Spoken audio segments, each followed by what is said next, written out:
Hello everybody and welcome back to another LEGO Ninjago Dragons Rising commentary video.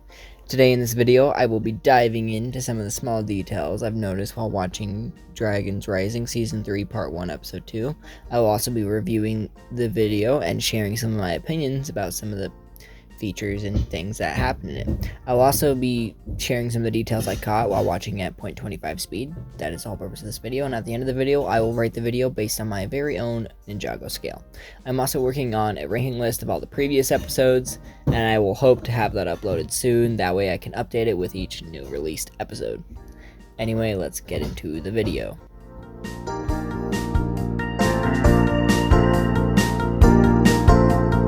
This episode opens with a charming scene of a child playing with a green ninja toy alongside his dog. This toy actually makes me think a lot of the toys that Harumi was playing with when she was a child before she lost them due to the Great Devourer and that whole situation. However, while Harumi's dolls didn't have the armor and they actually appeared to be the original training outfits or ninja suits, this version seems to resemble the Lloyd ZX suit, which I personally think is a fantastic touch. I think the addition of the armor really adds depth to the dolls, and it makes it look like, I don't know, I would love to have these dolls personally. Speaking of the dog, the dog that the child is playing with, it is actually the exact same model that Cole is transformed into in Season 2 Part 2, I'm pretty sure. Might be Season 2 Part 1. Not 100% sure about that, but Cole was actually transformed into this dog by Candelaria, and this is intriguing. I'm surprised they use this model of a dog, especially since we know Ninjago has a variety of pet models. We've seen multiple dogs as corgis, we've seen the dogs from Creel's Junkyard, we've seen cats. It honestly would have been nice to see a bit more distinction in this dog's design. How maybe perhaps changing coloring. However, maybe Candelaria just had a soft spot for this particular dog and saw it last. Maybe it was the only dog she ever encountered and that's why Cole became that dog. Or maybe it was this dog's hair that was used to make the spell. Anyway, next we actually see the dog get startled as the two are playing at a stranger in the bushes, launching the toy away from the child. Aaron actually emerges as the stranger. I love his outfit. It is amazing the way he comes out of the shadows. His darker suit in action, I love to see it thing, and I really hope that the black and purple accents stay. They really complement the whole Sora's white, blue, and pink colors, and they really reflect Aaron's evolving character arc. He also carries a satchel now, which is interesting, and he uses it to store a lot of things, food, and also this toy. The child gives it to him later. As Aaron approaches, he returns the toy to the child, and he introduces himself, and he kind of like takes back and remark, and he's like, crap, I shouldn't have done that. My master told me that I'm not supposed to reveal my name. Also, this is kind of a sign that those teachings aren't a bit too ingrained in him. He doesn't really believe in them too much, because Aaron immediately tells his family and this child his name, showcasing his very friendly nature. Another thing that's exciting here is we get to see how Aaron, though he's in his new suit, he does not act how we would expect him to. He's very nice. He is invited into this family, and he talks to them about some of his adventures, including Labo. And this really just shows how Aaron is not evil, and he is a good person still. Another interesting thing is that as Aaron heads into the house, he glances back at the woods, hinting that he might already be on the run from Roz. He might have already had an encounter where they had a bad situation. Following this, we actually encounter the season's intro, which I have previously dissected in my first ever video. I would encourage you to check that out. The link will be in the description below or on my channel. After the intro, though, we can see that Aaron emerges from the warm, welcoming house, beaming with joy as he carries some food. The child gives him a green ninja doll, or not a green ninja doll, the green ninja doll, a nostalgic reminder of his roots, and I really hope that he carries this doll for a long time, and that while he's with Roz, at least it shows him that he is still a ninja, and that there's light still in this world, and people still remember the ninja. It is great to see that. After this, he disappears into the woods, thanking the people, of course, and he eventually returns to where he left Roz lying and finds him sitting there. Basically, Roz looks very, injured. I'm not exactly what happened at the end of the conflict in the second season. I did watch it, but it didn't seem like he got that injured, so I'm very, questionative about why he's in this state. However, Eren returns and he offers him the food he procured, and this meal, oh my god, does it look phenomenal. We literally can spot real sushi rolls and even nigiri on the side of the plate. I even think that the things at the bottom right of the thing are the green things are obviously green beans, I think. However, I think that the red things are the better prepared or more refined or possibly washed versions of the berries that Crag and Cole had in the Never Realm. We do know that snowberry pies are made from ingredients from that realm, so who's to say these aren't the same kind of berries and they could possibly be the berries that we saw in that season. It's also worth noting that in this scene, Roz just completely ridicules Eren, telling him not to be nice and that he was gone too long.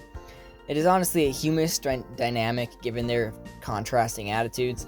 Eren literally feeds Roz sushi with the chopsticks, and his reaction is priceless. He literally, he's like, he's not happy about it. And also, I appreciate the fact that every now and again, Eren will sneak a bite of food, and bro really looks like he's enjoying that sushi. And then, after this situation, Roz insists that Eren start taking things by force if he wants to be strong, reminding him that everyone acts in their own self-interest. And as he says it, Eren kind of gazes to his left, and this could possibly be showing us that he's contemplating about what Roz's own hidden motivations are. What does Roz want from Eren? Roz continues to push Eren to train harder and tells him basically to stop eating sushi, and he basically tells him to get up and start practicing his Spinjitzu, and he does. However, the moment Eren prepares to get serious and starts actually practicing, Roz literally just hurls the sushi chopsticks at him, which I found hilarious. I have no idea why he actually did this. Is he trying to provoke Eren to bring out his shatter spin, or is he just being a mean person? However, when Eren attempts his shatter spin, or not shatter spin, my bad. When Eren attempts his whole Spinjitzu, he does it as his halfway Spinjitzu tornado, which is interesting because he has completed a full Spinjitzu tornado before. Now, I used to have this theory about why Eren wasn't the best at doing Spinjitzu, and it's based off this hot topic among Ninjago fans, which is how does Spinjitzu actually work. The question is, do you actually need to spin the entire time to activate the tornado, or is it just a spin to activate it and then you can control it to your will and kind of sit there? I personally think that I have found the answer. According to a short featuring according to a short on YouTube called The New Spinjitzu Masters, after the whole debacle with Crunch and Knuckle, we see that Garmadon, after being banished to the underworld, not only spins to trigger the tornado, he only spins to trigger the tornado and then remains still while within it. This could hint that Eren's approach is just flawed and that he seems to be spinning the entire time instead of just activating once, which keeps him in a halfway state. However, we have actually seen Eren execute a full Spinjitzu tornado before, so this theory's kinda iffy. He would obviously notice it still and that he was doing that. And as Roz keeps pushing Eren, eventually we see as he's telling him to tap into his anger, and eventually he actually does, and he pulls off a proper Spinjitzu tornado this time. However, we can see very noticeable signs of shatter spin. And in this moment, Eren seems most upset about Wu separating him from his family. This is clearly the main conflict that's going through his head, and interesting, this makes him a lot more dependent upon Roz wanting to undo the merge. And actually, the anger being the only thing that works to unlock his Spinjitzu tornado, which is kind of sad and a little interesting to see. I hope that he continues down this dark path. However, I hope that he kind of does it without Roz. I hope he finds another way to go where he kind of betrays Roz and the ninja, because that would be really interesting to see. Also, during this moment, we see that the first thing that he targets is actually this tree that he ran into before. When he was doing his halfway Spinjitzu, he completely ran into this tree, and it He basically bounced off of it. However, now he completely destroys the tree, which is interesting and kind of shows that he has a little bit of anger. Anyway, after the scene, we catch up with Lloyd, Sora, Frack, Xanth, Ryu, and Zane. Wow, what a mouthful. As they follow the tracks in the sand in search of Aaron. Now they have navigated into a grassy, mountainous landscape, coming to a fork in the road. Zane and Xanth decide to head right as the dragon is too big to fit in the cave, while Lloyd, Sora, Frack, and Ryu venture into the cave on the left. This is actually, sadly, where we split up with Zane and Xanth. We don't get to see them for the rest of this episode, which is kind of strange. I'm very curious about what path they're going down, but we will learn about that next episode. Meanwhile, in the cave, the group discovers a room filled with strange ink drawings on the rocks that kinda resemble the Oni. Many of these stones feature symbols that remain untranslated, but some are, recognizable.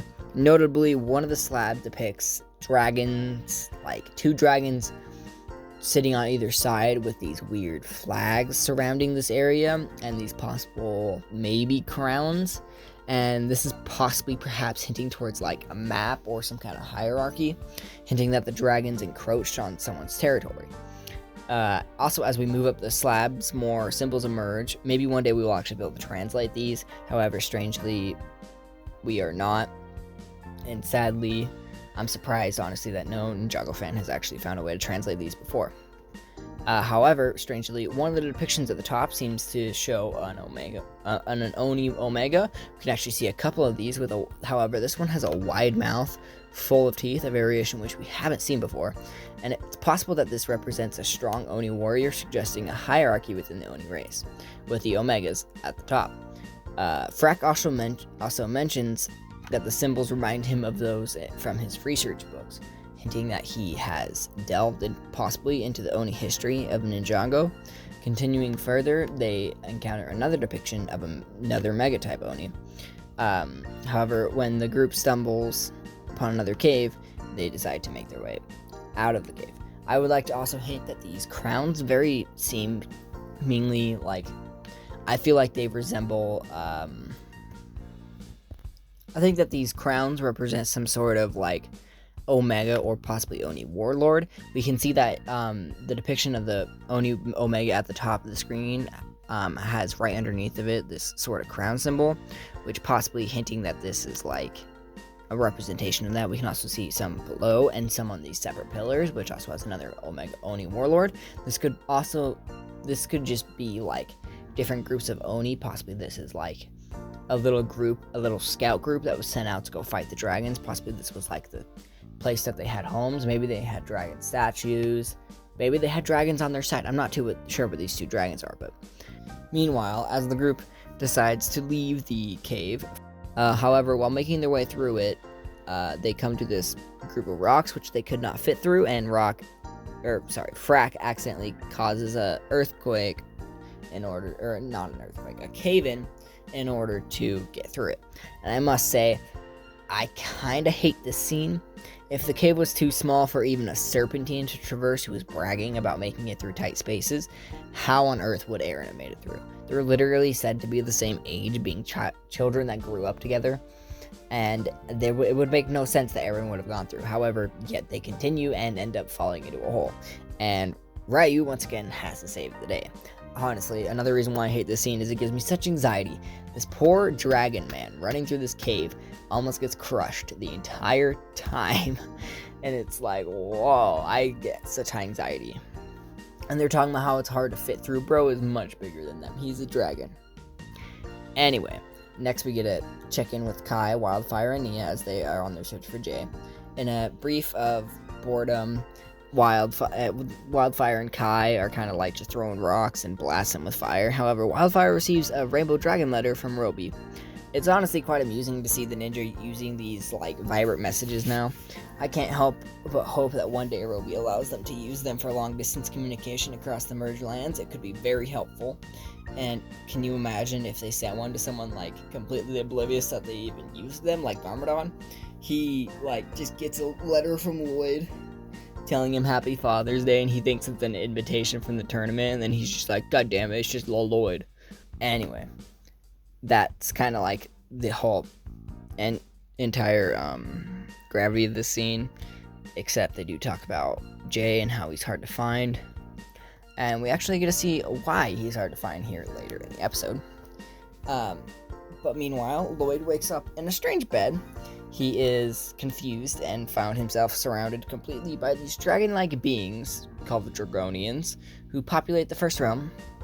I absolutely adore the look of this village and these creatures. Some of them have mohawks, some of them have this weird like bowl cut, but they all have this like white gray hair. I also really appreciate the way that they have like they really modernize their village by giving them fish, some lighting, some melons, various fruits. They're not just a basic tribe.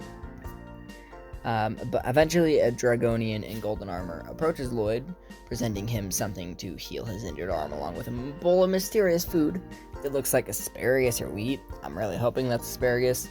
Also, it seems to have a branch in it that resembles the like trees which were in Aaron's area, possibly hinting that the first realm might be where Aaron and Roz were in the beginning of the episode.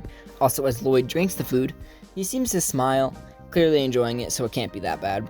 However, next we see is the other three ninja wake up, and they travel through the village, soaking in the sights, where they find another version of the stone slab they previously encountered. This one is much smaller though, and they find that there's this man actually painting them, and while looking at it, Lloyd mentions that it is an old Oni design, which confirms that it is an Oni design.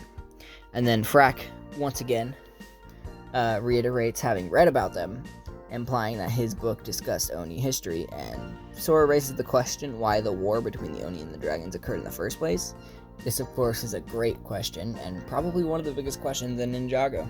Looking for Aaron, the group decides to ask a few older ladies where he might have been, and the reason they do this is literally because Sora claims old women know everything that happens in a village, and the old woman informed the ninja that he was seen near the South Woods where a Cyclops resides. The ninja then head in that direction, and interestingly, this area closely resembles where Aaron started this episode. This heightens the feeling that Aaron's journey might have been within the realm of the first realm, and that home, sadly, like the implications of the fact that a home in Ninjago was stripped so far that it's now where the first realm is, and this barren wasteland, is sad to see. And I really hope that we don't get a scene of the Oni ever returning and possibly targeting that family, because that could bring out some of Aaron's rage. I could imagine him having that doll still, finding that family hollowed like stone. It would be very sad to see. Meanwhile, as the ninja are making their way through this area, we actually catch a glimpse of Rogue gliding by, seemingly stalking them. He's also sitting in this tree behind them with his red eyes. That's a great thing. But while the group keeps going, they discover an abandoned shack, possibly where the Cyclops resides.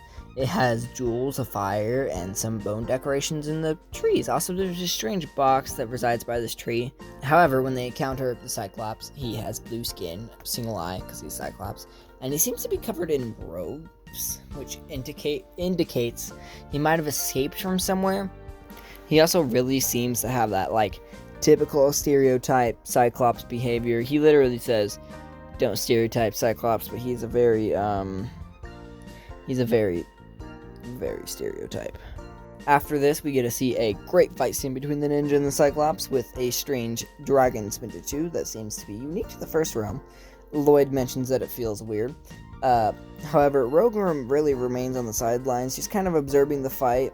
I feel like he's gauging the ninja's skills at this moment. That's what I felt at first. And then, as the action completely unfolds, the ninja figure out that if they stand perfectly still, the Cyclops can't see them due to his single eye. However, proving that he isn't completely an idiot, the Cyclops actually says that this is a stereotype, and he used this to get closer to them and actually gets a strike off. Ultimately, the ninja do use wit to defeat him. Sora teasingly asks, "Is this the biggest rock you can throw?"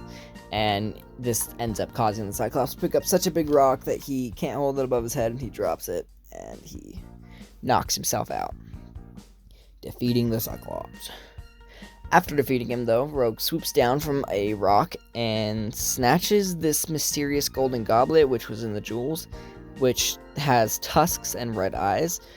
And creepily, the writing on this box spells out "CU" next to an eye symbol, which could be easily interpreted as "I see you," or literally, "I see you." This is really creepy and eerie. I assume this box was either taken by the Cyclops or he set up his camp around it. However, yet this is clearly a message from either the writers or possibly someone in the show. Who it's from remains a mystery, and I'd love to hear your theories in the comments below. After freeing the Dragonians, they mention seeing Eren head south, prompting the group to follow that path. Along the way, we actually find Eren pulling Roz along on a makeshift gurney crafted from the branches found in the area, heading to a seemingly mysterious location, showing that they are still on the move and that the ninja need to start catching up. Also, we can see that Eren is wielding Roz's hammer, which I think is a great detail, a fitting detail. It really looks like a weapon that could suit him. Also, one detail I missed previously, which I don't know how, is this gray substance that's covering Roz. He's clearly suffering from some sort of illness or curse, likely placed upon him by Jordana, or who is possessed by rocks, or possibly this is like the wasting sickness affecting him, even though he's not a dragon. I don't know. This could be a lot of different things, but the episode concludes with Roz telling Eren that the only place that can heal him is the Spectral Lands.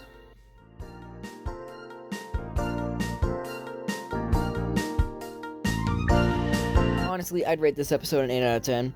Compared to the last episode, this episode does a great job of incorporating action scenes and connecting the stories and advancing multiple storylines. We get to hear about the Oni and the Dragon War, which is one of my favorite things in all of Ninjago history. We are also introduced to two fantastic new species, including the Cyclops and the Dragonians. Also, the inclusion of Rogue adds a layer of intrigue as he approaches the group literally not looking for Jay. And it's literally hilarious to think about what would happen if Kai, Wildfire, and Nia were literally with Lloyd, Frack, Sora, and Zane. Sorry, a lot of fucking characters. I honestly think that Rogue is kind of doing this on purpose. I think he knows that the ninja are looking for him, giving them and the tournament, and I honestly think it's a great thing to see. Also, I think it's really entertaining to see the relationship between Eren and Roz.